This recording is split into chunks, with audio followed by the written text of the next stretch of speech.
So today I'm going to cover my top 5 projects that could change the entire internet, essentially decentralize the internet and what this means for the future of crypto.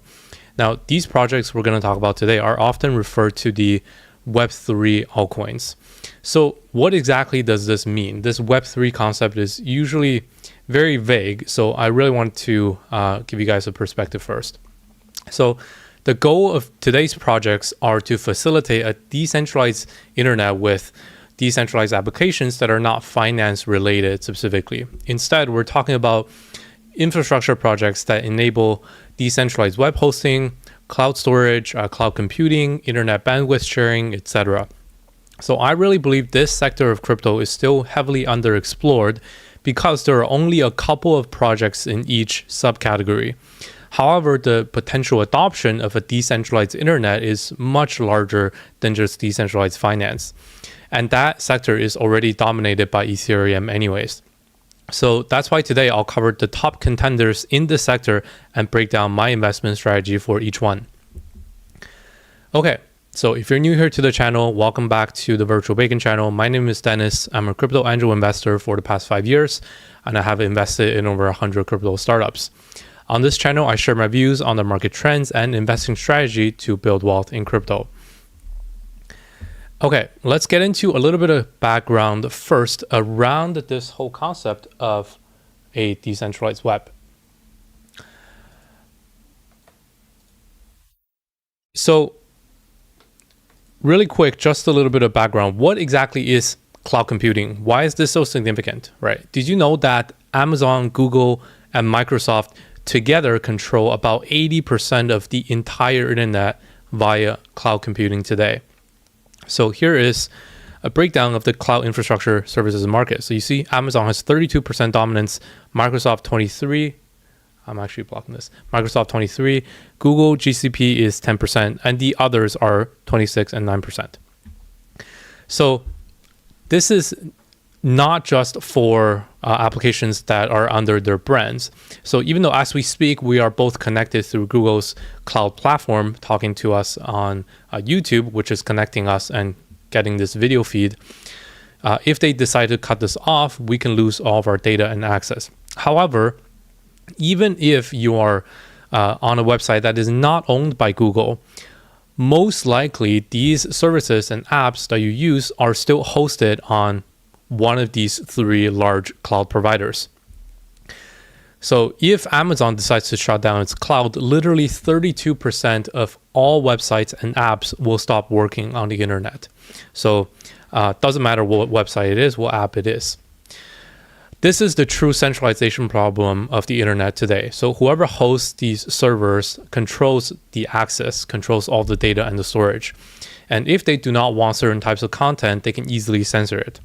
And this is especially important for the world of crypto and DeFi. We already saw when Uniswap delisted over 100 tokens from their interface just because the regulators didn't like them. So even though Uniswap, the protocol cannot be changed and runs on the Ethereum blockchain, everyday users still requires the Uniswap front-end website in order to access and trade. So this presents a centralization problem. At the end of the day, the goal of Web3, the goal of crypto, is to get back to the original vision of the internet. So here we have Web2 today, which is just a pretty much centralized internet where all of our clients are talking to a central server. In this case, will be AWS. But in a Web3 ideal case is that all of our clients and servers talk to each other. And if I'm hosting this live stream, for example, I should be hosting on my own computer and you guys can all connect to it directly. And this way, nobody can censor what I say and nobody can stop you from viewing the stream. Now, this is the way that internet used to work in the early days before these cloud providers became big. However, it was very difficult to host these servers all for ourselves. But today, with decentralized cloud providers, such as the projects we'll talk about today, this is becoming ever increasingly easy. Okay, so before we get into today's crypto projects, bit of disclaimer, please note that I am not particularly bullish on any single crypto on this list. However, I just want to cover these market leaders in the decentralized web narrative so I can gain overall exposure to this sector. And really, there aren't that many projects in this overall sector. So I think they're all worth at least getting a look at. Okay, without further ado, let's get into the first project. And that is Filecoin. So there are two main parts of this project, and I have already covered it before. So Filecoin is the blockchain that can store arbitrary data. It uses proof of work mining. Where is it? Yeah, it uses proof of work mining to connect essentially your own computers that can connect to this network and help other people store arbitrary files, and you earn Filecoins as part of the reward. Then we have the other part of the Filecoin ecosystem, which is IPFS, the Interplanetary File System.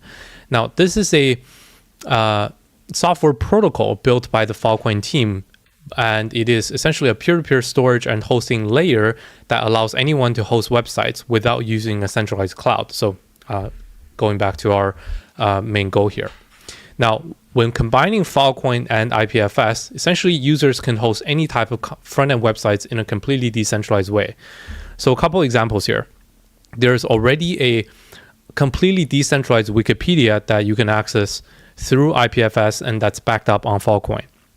And this was a huge problem when Wikipedia was banned in Turkey, and this decentralized version is instantly spawned up. We also have something even more interesting. The Uniswap front end, the website itself, has a version that is hosted on IPFS. So this is hosted by Uniswap directly, but we can also host our own front ends that cannot be shut down by regulators, even if they don't like any of the coins that can be accessed on this website.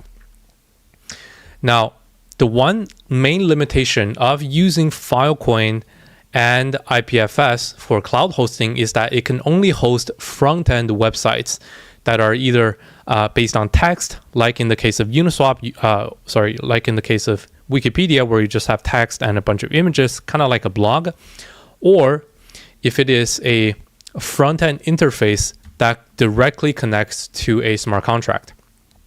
So in this case, this is purely just the front end, lives on IPFS, but all of the backend logic requires Ethereum smart contracts to function. However, if you're looking to make a clone of YouTube or Facebook, the backend infrastructure cannot be handled by a Filecoin, and thus it still needs to rely on a centralized cloud provider. Now, something new Filecoin has released is the Filecoin Virtual Machine, the FVM, which could theoretically run any backend code. However, this functionality is still not yet implemented. So here you see they are VM agnostic. The FVM is built to be VM agnostic, which means technically you can run any Docker container. If you're a developer, you can run any arbitrary thing on here, but this is not yet live. So that's the gist of Filecoin's technology today. Now, my biggest gripe with Filecoin is the tokenomics. The circulating supply of Filecoin is still very low compared to the total supply. So here we see 450 million File tokens circulating with total supply of 2 billion. So this combined with the chart of Filecoin paints the whole picture. So at the launch, Filecoin reached at over $180. So with a total supply of 2 billion, that gives us, that is really high, $360 billion in total diluted market cap, which was completely unrealistic, right? And if we look at the Filecoin token release schedule, so by the next bull run peak, let's say by the end of 2025, we're looking at around 1.2 billion Filecoins circulating by then. So if Filecoin is to reach the previous all-time high at $180, so taking $180 times it by 1.2 billion, that is still $216 billion in market cap. That is still very unrealistic. So my stance on Filecoin is that I don't think it will revisit its previous all-time high. It was way too overvalued. And this is the stance that I had at the beginning of the year when I first covered this project in my portfolio video.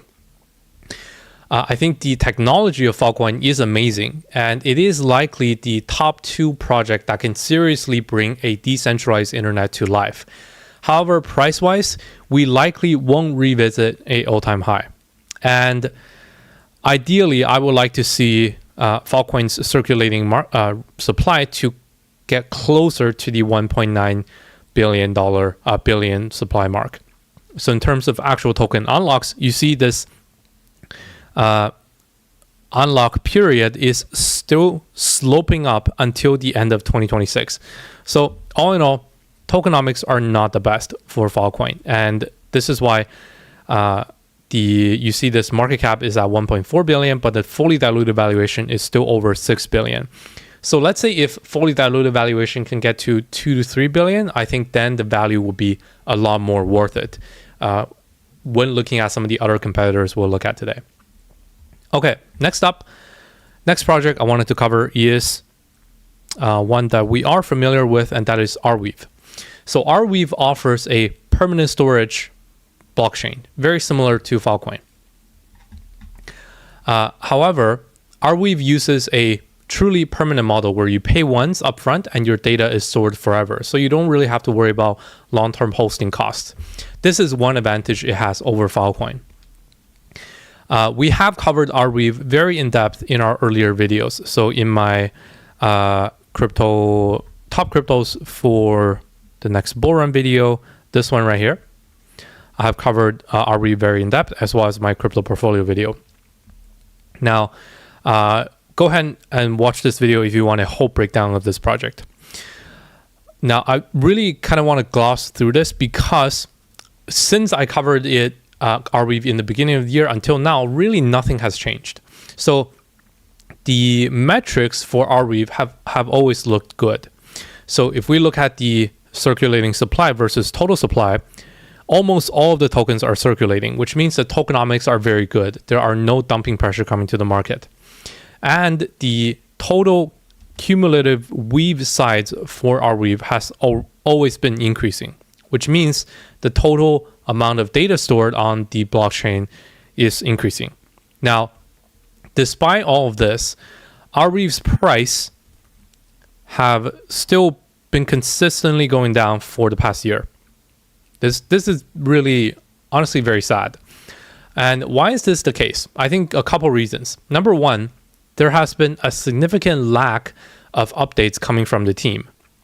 So if you look at Arweave's blog right here, the last update they had is back in March. And then the one before that is back in April last year. And the last time that Arweave was in the major news was in November 2022, when they were integrated into Meta and Instagram for backing up their collectibles. However, since then, Meta and Instagram have completely ended their NFT and blockchain initiatives. And a couple more things to note. The Arweave Twitter account is run by the community. There isn't even an official community BD team behind Arweave. And you see this account only just retweets the community projects that are spun up using Arweave. And lastly, here. So why is this total data amount still increasing then? I suspect this is because Arweave is often just used as a backup layer for other blockchains. So you see, Solana, Cosmos, Near, and Avalanche all use Arweave as backup, which means every new block, every new transaction is periodically backed up to Arweave. There's always going to be increasing data storage just because Arweave is used as permanent backup. However, a backup is cool, but it doesn't necessarily equal to retail adoption.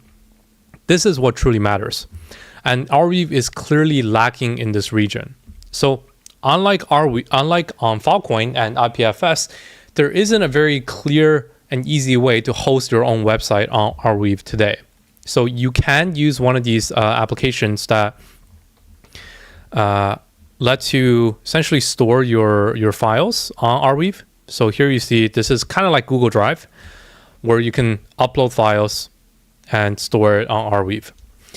But this is clearly limiting the potential of Arweave. If I'm looking to make a decentralized cloud hosting, decentralized website, it's very hard to do it on Arweave today, even though it is theoretically possible. Now, one addition that I am actually excited about coming to Arweave is called Arweave. So Arweave is a decentralized gateway and permanent domains system built for Arweave. And here, essentially, a couple of things. Arweave will act as the front end to the permaweb.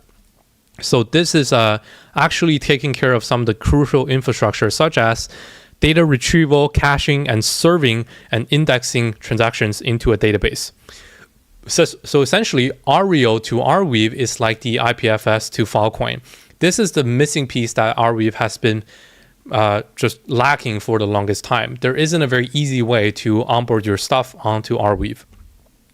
And also, Arweave has this finally a naming system, which means just like IPFS, where you can have IPFS / something something to represent your website on Filecoin, now we can have this representing your website on Arweave.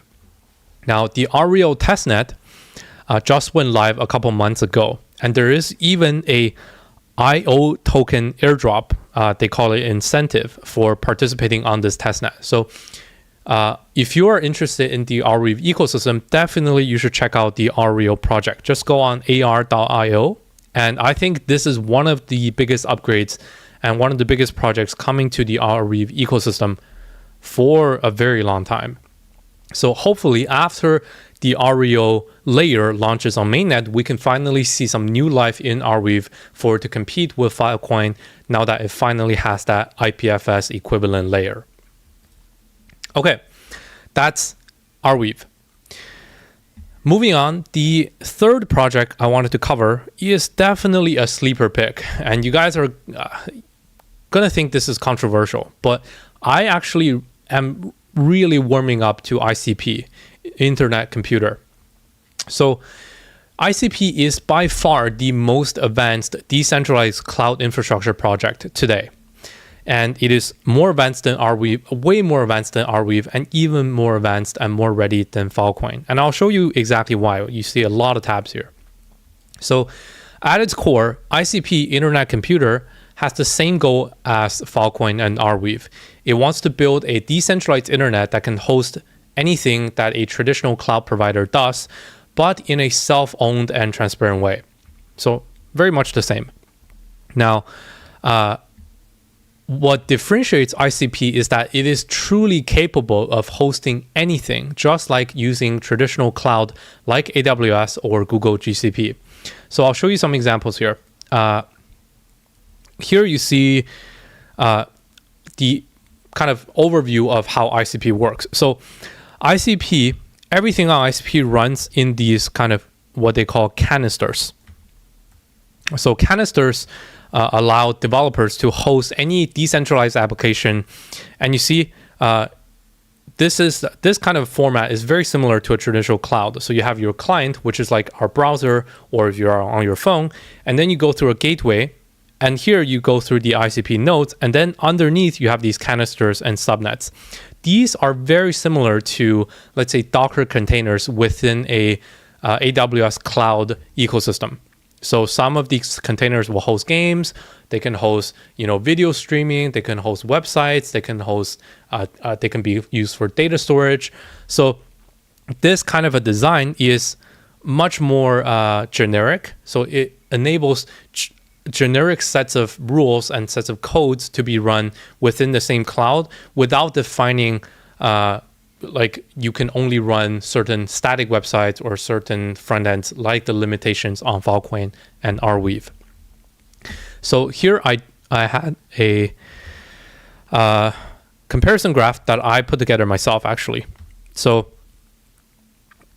here you see Filecoin, Arweave, and ICP. And there are essentially four parts of a decentralized internet protocol that is required to run everything, to fully replace AWS. So first, we have the front end. So the front end is something like landing page. If you're building a blog, if you're building your personal website, a Wikipedia, or a Uniswap front end interface that have the buttons, this is what the front end is. And then we have the back end, which is your Facebook profiles, your Facebook post with your videos and your images, and YouTube live stream. If you're hosting an online game, if you're doing something that requires login. So these all require a backend server. And then we have smart contracts. So these are, Ethereum ecosystem, Uniswap smart contracts for trading, NFT smart contracts, tokens that you can transfer. That's that layer. And lastly, we have storage. So this is just simply dragging, dropping, any file onto anything and storing it there. So out of this comparison table, you see for Filecoin, the front end is fully supported with IPFS. So you can launch any front end website using IPFS plus Filecoin. Arweave, kind of you can do it with REO coming up. So once REO becomes fully live, you can do it. On ICP, this has always been the case. You can always do it just within the ICP blockchain. You can host any website, any front-end website there. Now, what's really cool is this backend layer. So even for Filecoin today, if you're looking to make a Facebook clone, a YouTube clone, or hosting even like a PUBG in your browser, like a lightweight version, which we'll show in a bit, you cannot do that on Filecoin. Filecoin cannot host these backend infrastructure. Arweave also cannot do it by far. However, on ICP, you can do it. So if you have even a Unity game or a Facebook clone, you can directly upload this to ICP and start hosting it just within the ICP blockchain, completely decentralized. And here we have the smart contract layer. So technically, this is all possible. On Filecoin, you even have native support with the Filecoin virtual machine, or you can just use Ethereum. And then on Arweave, this is also not supported, which makes really Arweave kind of third tier here. And then you see ICP native support again. And storage, this is the thing that most of these Web3 blockchains all support. And obviously ICP supports it also. So you see ICP is truly the full stack cloud platform that you can actually migrate anything from your AWS over to ICP. Okay, and let me just show you some real examples here. So if you're building, first off, a front-end web, you can use HTML, JavaScript, CSS. You can use your typical front-end frameworks like React, like Vue.js, whatever, and then just directly deploy it to ICP. And then your website can be hosted there. So any website, this website, if I'm making my own portfolio website, I can do that on ICP. Now, this is much more interesting. This is actual backend. So you can develop your own backend using Rust and host that on ICP as a API. So this is actually something that I can do if I want my backend server to communicate and fetch my Facebook post and serve it. I can do it in ICP. I cannot do that on Filecoin. And some other cases, you can build your own decentralized exchange using ICP. You can even host your own web game using ICP on the Internet Computer. And if you're a Unity developer, if you're building Unity games, you can actually deploy that on ICP. And I'll show you some playable examples. And ICP even has mobile integration with iOS. So how is this even true? Let me just show you directly some examples here. So here is some of the ICP ecosystem projects. So let me show you DeFi first. So on DeFi, you can see here is a Uniswap front-end hosted on ICP. Let me just try it. And you see this domain here, this is a ICP domain because it ends in ic0.app. And you see this is the exact same front-end interface of Uniswap. And in fact, I think this is a older interface that still has some of the limited tokens. And you see how by combining this part, this front-end part that is also decentralized and let it connect to the Ethereum blockchain directly, you truly have an unstoppable app. Nothing can shut this down, not even the front-end web part. But what's even more interesting is something like this game launcher on ICP. So you see on ICP ecosystem, if you go to games, you have a whole bunch of games here. So I think this one is the clearest one, called Cubetopia. This is essentially Minecraft directly deployed on the ICP blockchain. So you see, if I click to try it here, it's going to load. And I actually, see, this is a Unity game directly. And I'm going to connect to my plug wallet, which is the ICP wallet. It allows me to log into this game, and it's going to take a while. So I'm just going to have a pre-logged in section here. Yeah, it's going to take a while to load all the resources. But essentially, this is the game. And, it's nothing amazing. It's basically like shitty Minecraft. But this is fully decentralized. This is running on a blockchain, on the ICP blockchain. So everything from the domain name to all of these assets to how the controls are interacting with the backend. Essentially, there is a Unity file that was developed by Unity developers, to create this game, and it's uploaded and hosted. Why does it say Webflow? No, that's not. It is uploaded and hosted on the ICP blockchain, and it directly talks to your wallet. Right here, yeah, that's how you would log in and play. And every single part of this asset, whether that's the front end, back end, storage, blockchain integration, communication, wallet, is all decentralized. This is truly amazing. Like I find this completely game changing, because now we can finally run literally anything on a blockchain, completely decentralized, cannot be shut down by anyone. So this is what ICP enables, and as far as I can tell, nothing else on the crypto ecosystem can do this. Not Filecoin, not Arweave, not anything else. And yeah, this is why I'm actually getting quite bullish on ICP. So okay, now let's get into some of the kind of bad sides of ICP that have a lot of people hating on it since the early days, and that is the tokenomics. So the launch price was $400 for ICP, which was insanely overvalued. So taking $400 times it by the total supply of 500 million, that is $200 billion. Again, very, very unrealistic, completely overblown. Now, in fact, even in 2021 to 2022, ICP was still trading very heavily overvalued at $40, which was still $10 to $20 billion.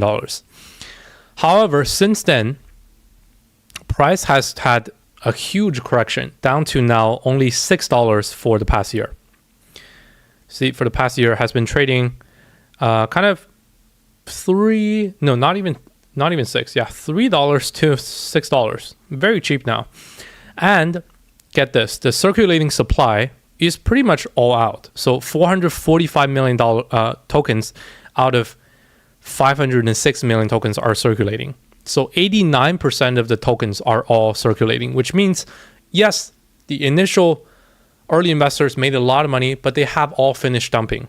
89% of them have finished dumping, which means not much of the token supply is coming to the market. And that's why you see the market cap is only 1.3 billion compared to the total market cap of 1.5 billion. Really, the tokenomics are looking very good now for ICP. It is quite close to that of Arweave's and way better than Filecoin. And in fact, this tokenomics is way better than even some of the newer blockchains, newer layer 2 projects that are coming up, like Arbitrum, Optimism, even Avalanche. Like ICP's tokenomics is looking better than all of those projects today because majority of the tokens are circulating. So with that in mind, honestly, I think out of today's list, ICP is one of the strongest buys for me personally. Most people are still caught up in this, hype, in this like hyped up launch at $400 and saying, oh yeah, ICP was, it's a scam. Yes, the price was a scam in the beginning, but that doesn't mean the technology is a scam. So the technology today beats every single blockchain out there. in terms of a non-financial use case. In terms of how advanced it is, you can host anything to replace the decentralized cloud. And the price, well, it has crashed more than 99%. So you cannot say anymore that ICP is overvalued, because quite frankly, I think today it is undervalued. So yeah, that's ICP. Okay, 2 more projects. I'm just going to go over them very quickly. So the 4th project I wanted to cover, I have touched on before, and that is Tomi.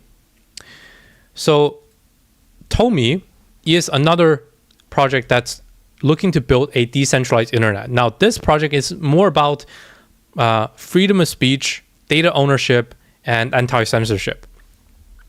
And with a growing concern of internet surveillance and censorship, the demand for this kind of privacy, private internet layer is greater than ever. So this is where kind of Tomi network comes into play here. So under the Tomi ecosystem, there are 4 main sectors. So there's the browser, there's the domain, a decentralized domain, there's the payment system, and the nodes. So let's break down each one. So the browser is what you use to access the TomiNET. And the TomiNET is essentially like a, you can think of it like Tor. So how the deep web functions. By using the Tomi browser, you can access the TomiNET, which is kind of an alternative internet to the www internet that we have today. Now, within the TomiNET, you have this Tomi domain name system, which is how these identities and these websites are identified within the TomiNET and hosted. So that's the Tomi domain name system, and you can bid for an address today to start, hosting your own website on Tomi. And then the 3rd part is the Tomi Pay. Now, this is the bit kind of outside of the decentralized web narrative, but essentially it's a payment system that you can use that uses Tomi. And then the last part is their node system. So they do have their own cloud infrastructure, which is these mini computers that's called Tomi MP1. And you can host one of these, and essentially it will be a decentralized cloud where all of Tomi's domain name system, their Tomi browser, connects to these individual nodes that used to serve this internet layer. Now, one of the upcoming catalysts that I have talked about before is the new ecosystem project coming to Tomi, and that is called DOP, the Data Ownership Protocol. So this is significant because DOP will be launching their own token, I think sometime in Q1 2024. And because this DOP protocol uses the Tomi technology, 50% of the DOP protocol revenue will be used to acquire and burn Tomi tokens. So this is very bullish for Tomi token itself. And so just a bit on DOP itself. I believe you can get into the testnet today by just using the app. So this data ownership protocol, essentially it's a layer that sits on top of Ethereum and uses ZK-proof technology to kind of let you control who you share your wallet history with. So let's say you're doing some bunch of transactions and you don't want to reveal everything that's going out there, or you want to control exactly how your wallet looks and who can see your wallet history. You can use that with DOP. So by combining DOP with your Ethereum wallet, everything becomes controlled by you and your data is completely controlled and owned by you. So you can try that out by creating a DOP web wallet today. And I believe if you try the testnet today, they will soon have a kind of an airdrop incentive program coming up. And also they will have a few rounds of private sales, which will be probably released on their Twitter. So look out for DOP's Twitter account and their socials. So overall, I think Tomi is still kind of a newcomer to this niche, to this decentralized web, decentralized internet narrative. But it is one of the smaller projects. You see the market cap is only at 240 million, while the circulating supply is pretty good. So 75 million out of 116 million. So that's pretty good.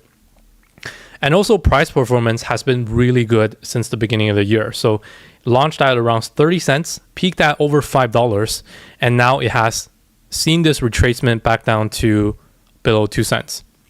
But a new uptrend is kind of starting already with higher highs and higher lows. We have mentioned this in our trading stream last week. So this is one coin that I'm definitely watching, and even for short term for this uptrend, but also for the long-term potential to be in the decentralized web narrative. I think both cases are pretty favorable for this. Okay, so that's Tomi. And one last coin that I want to mention for today, that is TON. The Open Network. The Open Network, TON, TON. So this is the decentralized web project built by Telegram. And if you didn't know, Telegram has their own blockchain called TON. And very recently, they went live with the TON wallet. So you see, can I get the... so you see here, 800 million Telegram users today. You can check this on Telegram yourself. Just type in, search for @wallet, and you can see this wallet plugin. This is directly integrated to TON blockchain, which means as long as you have a Telegram account, you can use TON blockchain and you can start swapping, buying crypto, buying Bitcoin, I think TON coin, and also USDT. And there will be some other DeFi applications coming to this interface. So 800 million users are being onboarded potentially to TON blockchain. So at its core, what is the TON network? So TON also is fitting into this decentralized web narrative. So TON has TON sites, TON www, and TON proxy. So again, TON is very similar to the Tor network that runs the deep web. So today you can already host your own websites with these TON domains, .ton domains. And these sites are unstoppable, they're private, and they have their own proxies. They're not reliant on a single centralized IP. Yeah, so this is still kind of early stages, so you can look at this on their roadmap. So version 1.0 is where we're at today, where you can have very basic TON proxy to replace the HTTP proxy for a single IP, and you can store files on the TON storage, completely decentralized. Now, in the later stages, all major OS, so from web, from iOS, Android, desktop, can all support TON services and TON access the TON web. And in the later versions, they'll even have intermediate proxy nodes, so even decentralizing the node infrastructure further. So really, what does this look like today? Well, majority of the hype and the adoption will come from Telegram itself. So these kind of mini apps that you can run within Telegram. So basically today, you can run any HTML, CSS, and JavaScript web app using Telegram and TON. So you can deploy that on the TON blockchain and it will run within the Telegram application for all 800 million users. So this is pretty much the biggest catalyst, the biggest narrative going for TON's network. So in order to run one of these mini apps, you have to use TON. And this has full integration with Telegram. It has cross-platform compatibility because Telegram runs on every platform. It can directly interact with Telegram bots, and it supports all the popular development framework, namely the web stack. So HTML, CSS, JavaScript. So aside from that, TON also has their TVM, so TON Virtual Machine, which is built kind of to support smart contracts. So on the TVM today, you can essentially run very similar to Ethereum Virtual Machine. You can run DeFi applications, tokens, NFTs. But beyond that, when running for, let's say, a decentralized Minecraft or decentralized Facebook or YouTube video hosting, you cannot do that yet. So this is another part that TVM, TON Virtual Machine, also lags behind. It is the capability of TON networks today to run a decentralized web is very similar to Filecoin.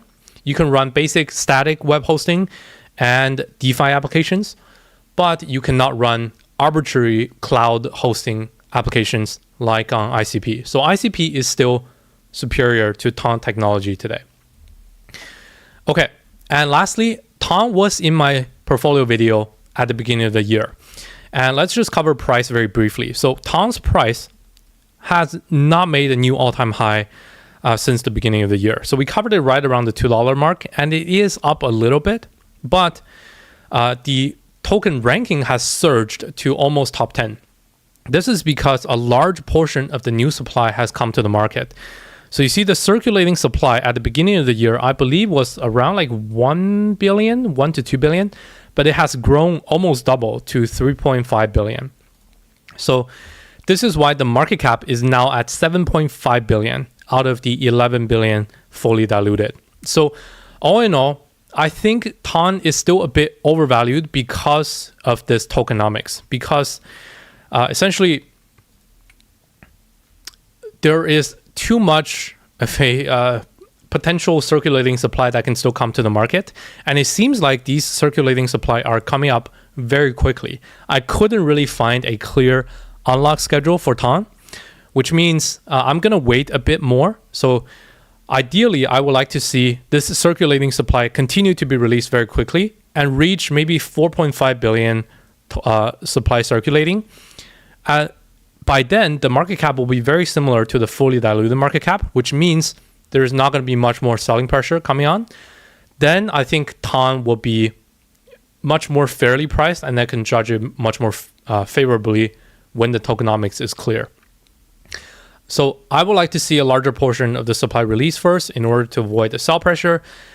Overall, I think Ton should remain at least as a top 20 coin because it is by far the biggest audience with 800 million Telegram users, and Telegram is the biggest app, the biggest social app in crypto. So I think the audience, the kind of potential adoption is there. And I think in the next bull market, 11 billion is definitely not overvalued. I think Ton can easily reach like $50-60 billion in market cap, but tokenomics needs to look good first. So that's why I'm going to wait a bit. Hopefully they can publish some, transparent dashboard of how the tokenomics are releasing and who actually controls all these tokens. So overall, yeah, definitely look out for this niche of decentralized web cryptos. I think it is definitely a underexplored region in crypto today. Much better potential here than DeFi, than NFTs, than metaverse, gaming, etc. Look out for this sector in the next bull run. Okay.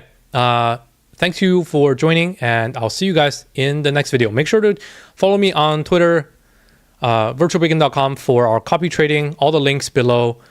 Virtualbacon.com, you can find everything. Okay, thank you guys, and I'll see you in the next video. Cheers. Bye-bye.